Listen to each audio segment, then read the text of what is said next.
Aksi eksekusi rumah oleh Pengadilan Negeri Kabupaten Majalengka, Jawa Barat mendapatkan perlawanan dan dihadang warga sehingga petugas memilih balik kanan. Dugaan penipuan sertifikat tanah yang berlokasi di Jalan Desa Palabuan, Kecamatan Sukahaji itu membuat warga sekitar geram. Pasalnya, pemilik rumah tidak pernah melakukan jual beli tanah, bahkan sampai menjadikan jaminan di perbankan.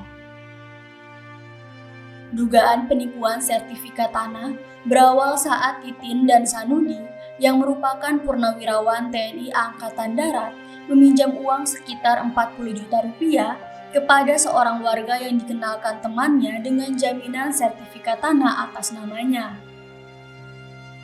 Seiring berjalannya waktu, tiba-tiba sertifikat rumah milik Titin berganti nama kepemilikan atas nama orang lain yang dijaminkan di salah satu bank dan memiliki tunggakan sehingga pihak bank melelang rumah tersebut. Jelaskan kronologis terjadinya aksi ini Om gimana? Rumah ini adalah milik Bu Titin ya. Dulu sertifikat ini atas nama Bu Titin. Ya. Lalu Bu Titin ini karena sertifikatnya lagi di BRI dulu ya, ini dipinjam uang lah ke Pak UU namanya, yang kemudian atas nama sertifikat ini, gitu ya. Nah, setelah dari Pak UU ini, belum ke situ ya. Pak UU ini hanya meminjamkan uang sebesar 40 juta kepada Bu Titin, ya. Nah, itu akadnya hanya pinjam meminjam begitu, bukan jual beli. Tetapi tiba-tiba Pak UU ini dan kawan-kawan ini datanglah ke notaris untuk membuat AJB tanpa menjelaskan apapun kepada klien kami Bu Titin dan Pak Sanudi ya. Nah, di situ terjadi tanda tanganlah AJB ya, hanya dengan transaksi nominal 40 juta yang diterima oleh Bu Titin dan Pak Sanudi ini. Artinya, ya coba secara logika saja, apakah logis rumah dengan luas tanah seperti ini begitu ya dihargai hanya sebesar 40 juta gitu.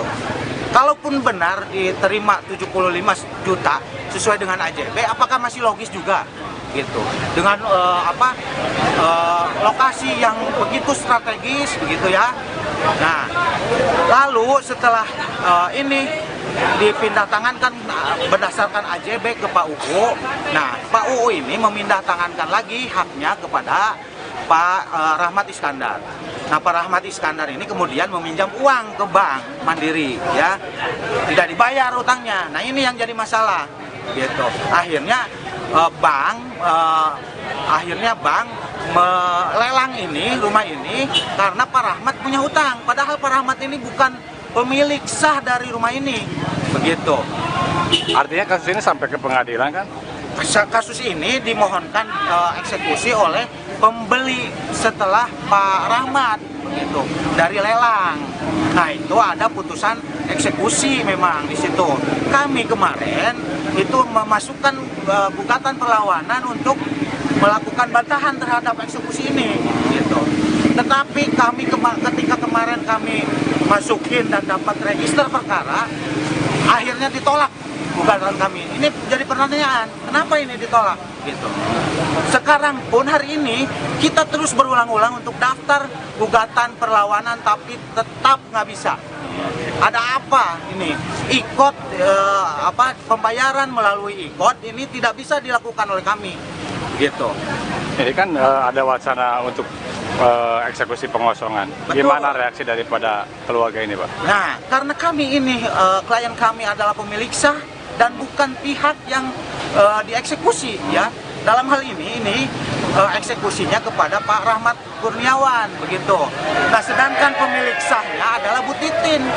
Jadi eksekusi pengosongan itu tidak sah secara hukum, begitu. Artinya ada perlawanan dari pihak keluarga, Pak? Betul, kami akan lakukan perlawanan dengan melakukan gugatan, gitu.